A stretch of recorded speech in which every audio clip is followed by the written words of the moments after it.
Purihin po ang Diyos, mapagpalang umaga po sa bawat mga anak ng Diyos sa FB Live po na ito.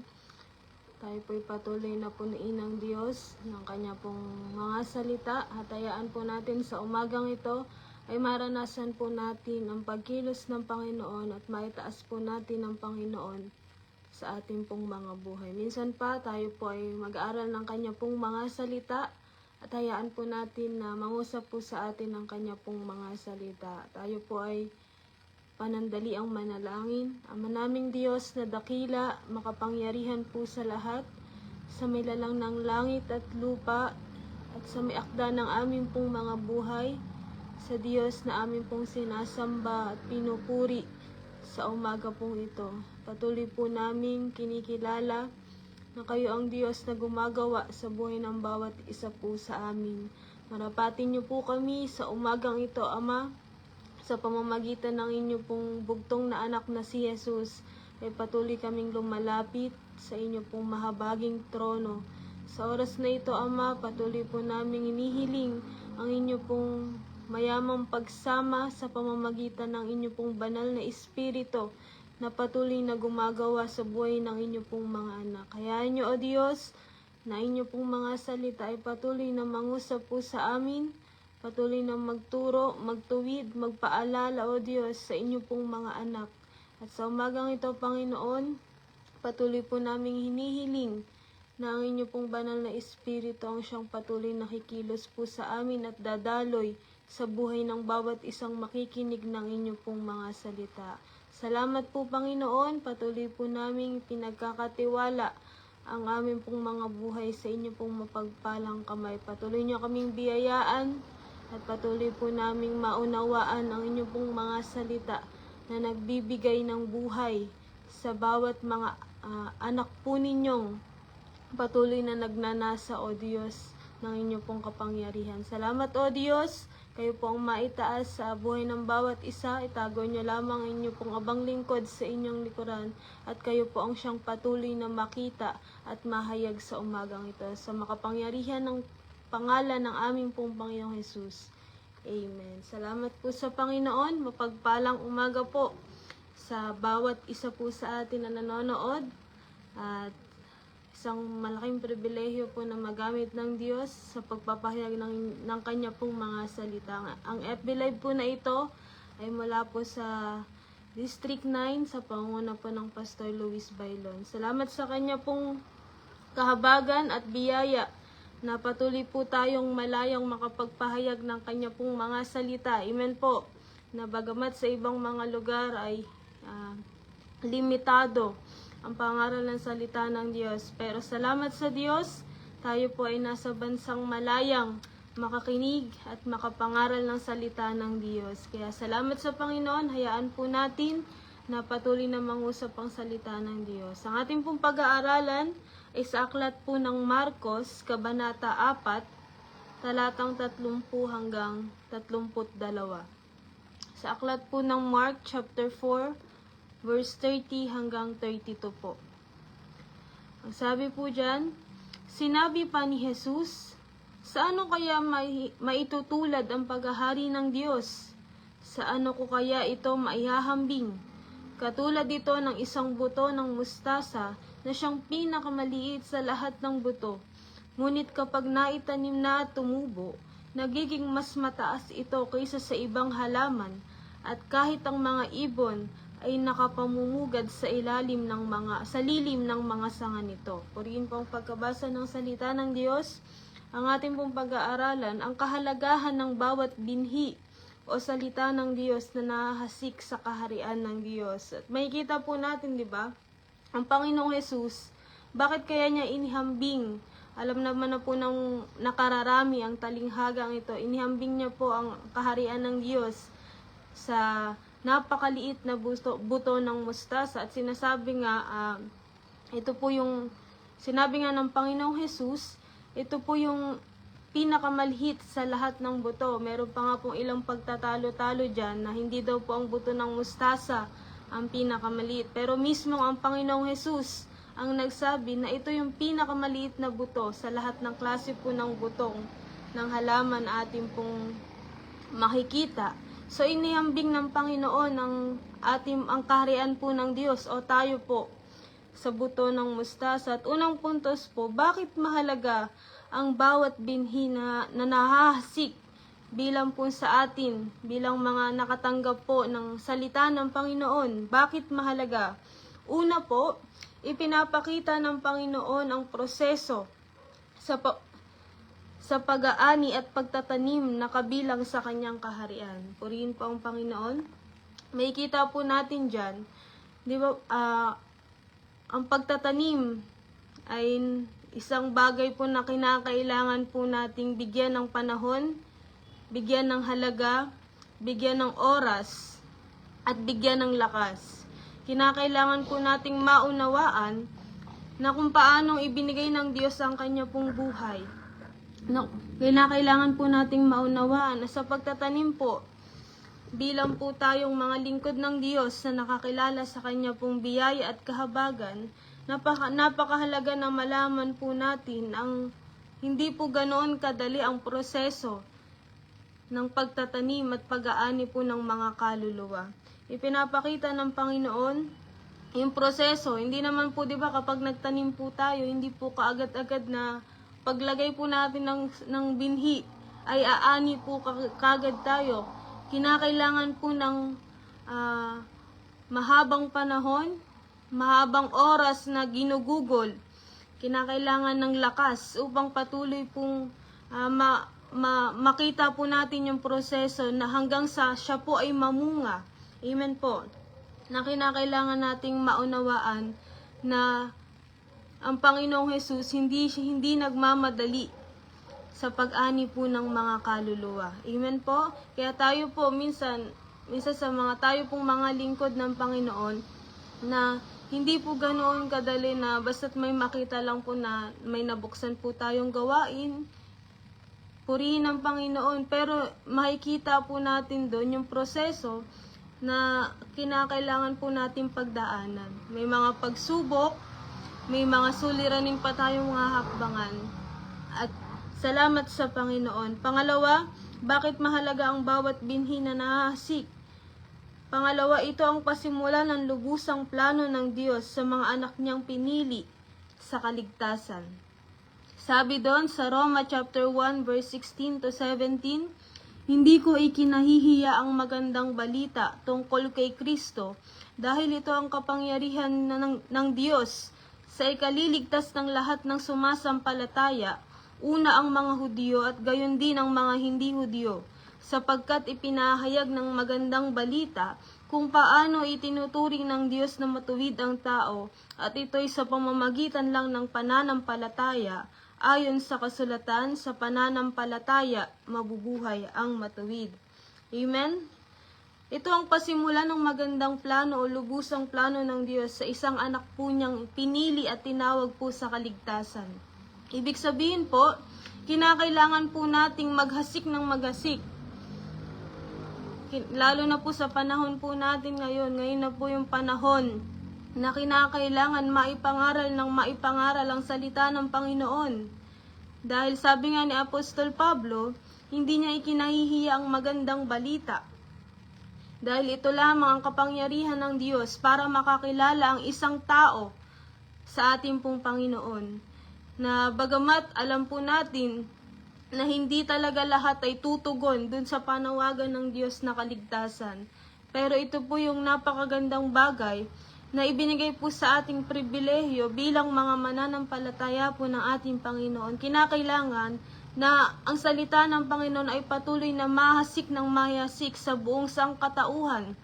Kinakailangan po na mahayag ang salita ng Panginoon hanggang sa kanyang muling pagbabalik.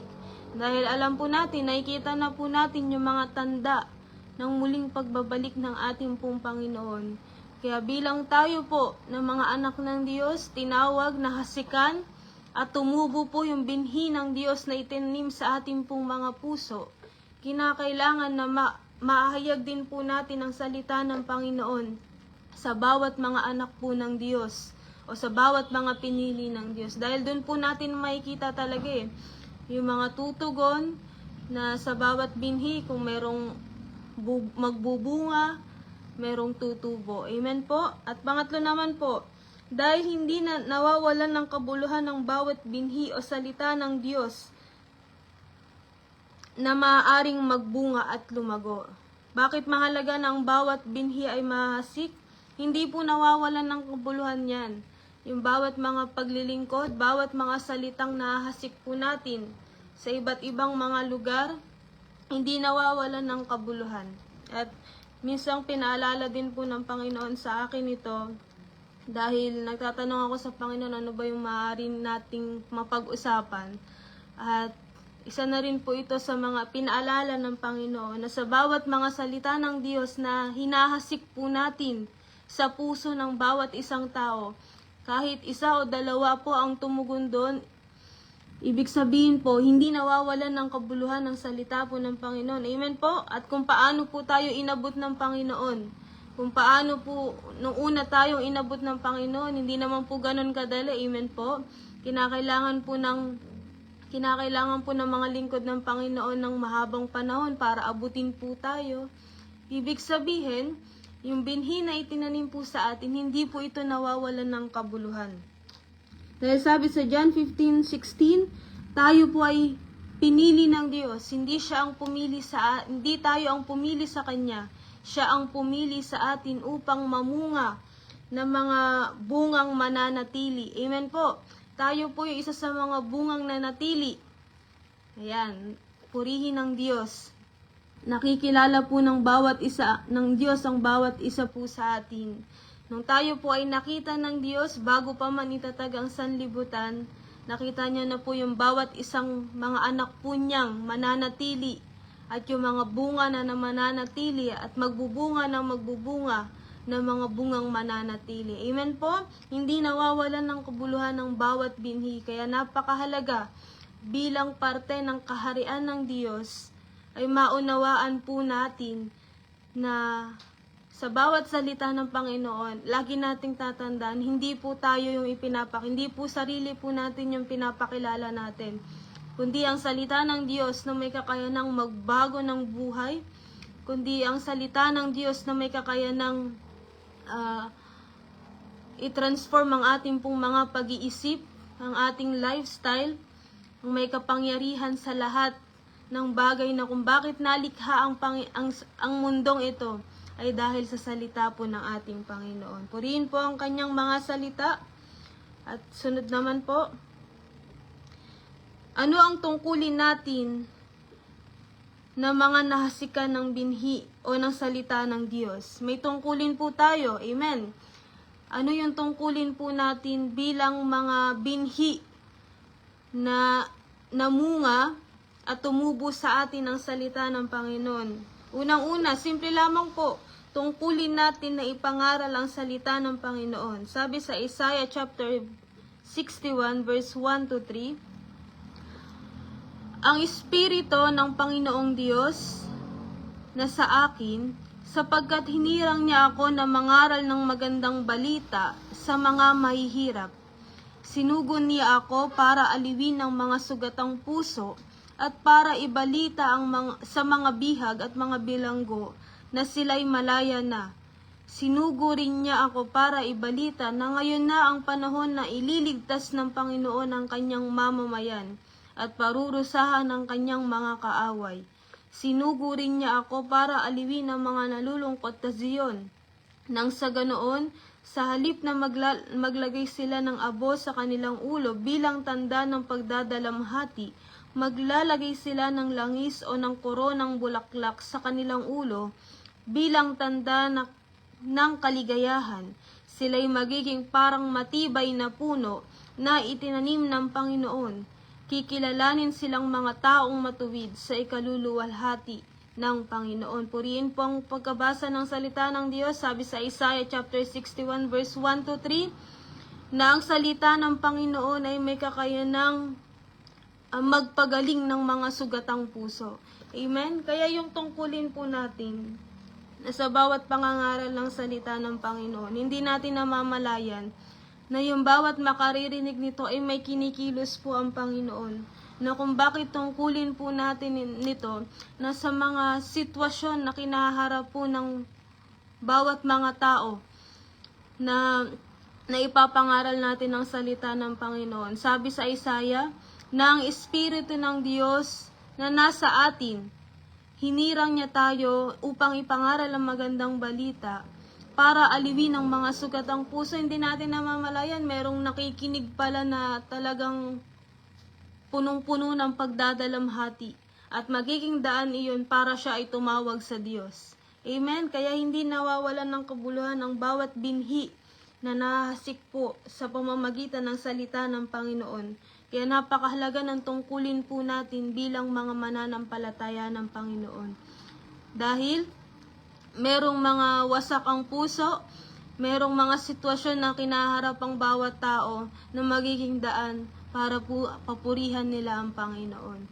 At magsisimula ito na makikilala nila ang Panginoon, kikilos ang Panginoon sa kanila pong mga buhay, at marahil isa sa mga nanonood dito sa FB Live na yon ay sa mga ganong tagpo ng buhay, kinatagpo po sila ng Panginoon. Amen?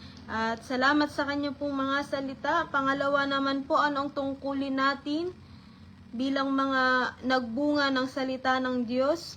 Tungkulin natin na alagaan ang bawat nahasikan upang malaman ang mga totoong magbubunga. Amen? Tungkulin po natin, hindi lamang po basta naipangaral po natin ang salita ng Panginoon. Tungkulin din po natin na sila po'y patuloy na paalalahanan, sila po'y patuloy na abutin ang salita ng Panginoon. Marahil hindi talaga ganun kadali ang pag-abot ngayon ng kaluluwa dahil punong-puno ang kaaway ng alok ng sanlibutan ito. Pero naniniwala ako at ang marami sa atin na higit na makapangyarihan ng salita ng Panginoon na makapagbabago ng buhay ng bawat mga taong makakakinig at kikilusin po ng Panginoon. Amen? At pangatlo po, ano ang tungkulin natin? Tungkulin natin na mga nahasikan ng salita ng Panginoon na kahit pa na hindi tayo mismo ang mag-aani, mahalaga na kapag hasik po tayo ng salita ng Panginoon, at ito po ay patuloy kong naririnig din po sa ilang mga lingkod ng Panginoon. Mahalaga na magasik lang tayo ng magasik. Huwag na nating isipin na kung paano natin sila aanin sa kapanahunan. Ang mahalaga na kapag hasik tayo ng salita ng Panginoon. Sabi nga ni Apostol sa unang Korinto chapter 3 verse 6 to 9, alam na po ito ng marami. Sinabi ni Apolos na siya ang nagtanim, siya ang nagdilig, ngunit ang Diyos ang nagpapatubo. Hindi ang nagtanim at nagdilig ang mahalaga, kundi ang Diyos ang siyang nagpapatubo nito. Ang nagtatanim at nagdidilig ay parehong mga lingkod lamang. Ang bawat isa sa kanila ay tatanggap ng gantimpala ayon sa kanilang ginawa. Kami ni Apolos ay nagtutulungan bilang mga manggagawa ng Diyos, at kayo'y katulad ng bukirin na ipinasasaka sa amin ng Diyos. Mayahalin tulad din kayo sa isang gusali na kanyang itinatayo. Amen po? Hindi mahalaga kung sino po yung nangaral, hindi mahalaga kung sino po yung sabi doon, hindi mahalaga kung sino po yung nagtanim o nagdilig. Ang mahalaga, tayong lahat po ay nagpapagamit sa Diyos sa pamamagitan ng kanyang pangangaral ng kanyang mga salita. Basta't mahalaga, mangaral lamang po tayo ng mangaral sa kapanahunan man po o hindi. Ipangaral lamang po natin ang salita ng Panginoon dahil tiyak po natin na ang Diyos po ang patuloy na magpapatubo po nito sa ating pong mga puso. Amen? Kaya salamat sa ating pong Panginoon. Marahil dito ay una po tayo nakarinig ng salita ng Panginoon, pero alam po natin na ang salita ng Panginoon ay, ang salita ng Diyos ay tumanim na po sa ating puso, pero hindi lamang po natin ito kaagad tinugunan. At merong ibang mga lingkod na patuloy na ipinangaral ang salita ng Panginoon hanggat na nag-flashback sa iyo yung unang salita ng Panginoon na narinig mo. At doon na magpapasimulang uusbong at patuloy na kikilos ang Panginoon sa buhay, sa puso ng isang tao po na yon. Amen? Hindi mahalaga kung sino po yung nagtanim. Ang mahalaga, ang Diyos po ang patuloy na gagawa sa buhay ng bawat isa po sa atin. At bilang panghuli po, sa pangatlo, sa pangatlong puntos, gaano kahalaga sa Diyos o bilang sa ating pong mga mananampalataya ng Panginoon ang bawat salita na nahahasik. Una, ito ang kalooban ng Panginoon. Amen po? Kalooban ng Panginoon na maipangaral ang kanya pong mga salita hanggang sa kanya pong muling pagbabalik. Napakahalaga po na maunawaan po natin na kung bakit iniutos ng Panginoon na ihasik nating patuloy ang kanya pong mga salita. Dahil ito po ang kanyang kalooban. Ito po ang kanyang nais bago sa kanya pong muling pagbabalik. Na kinakailangang mahayag ang kanya pong mga salita hanggang sa kaduluduluhang dako, sulok ng mundo. Upang sa kanyang pagbalik ay walang maisumbat ang kahit sino man sa atin na hindi natin narinig ang magandang balita. Kaya salamat sa ating Panginoon. Pangalawa, ito ang salita na totoong nagbibigay ng buhay at pag-asa. Sabi sa Roma chapter 15 verse 4, ang lahat ng nakasulat sa kasulatan noong unang panahon ay isinulat para turuan tayo at sa pamamagitan ng kasulatan, tayo'y magiging matatag at malakas ang loob at magkakaroon ng pag-asa. Dahil ito po talaga ang totoong nagbibigay sa atin ng pag-asa. Hindi ang mundong ito, hindi ang mga inaalok po sa atin na sa tingin natin ay magagandang bagay ng mundong ito. Dahil ang salita ng Panginoon, nung ito po ay sinulat sa napakahabang panahon, nung unang panahon, alam na ng Panginoon ang ugali ng bawat tao. Ito, ang salita ng Panginoon ang mag-guide po sa atin para turuan po tayo, bigyan tayo ng totoong pag-asa na kailanman po ay hindi magwawakas. Pag-asa ng buhay na walang hanggan, pag-asa na ibinigay ng Panginoong Hesus po sa atin nang inialay niya po ang kanyang buhay para sa bawat isa po sa atin. Ito po talaga ang pag-asa po natin. Amen po. Para sa mga totoong nakaunawa talaga ng salita ng Panginoon. Ang pag-asa po natin ay nagmumula lamang po sa salita ng ating Panginoon.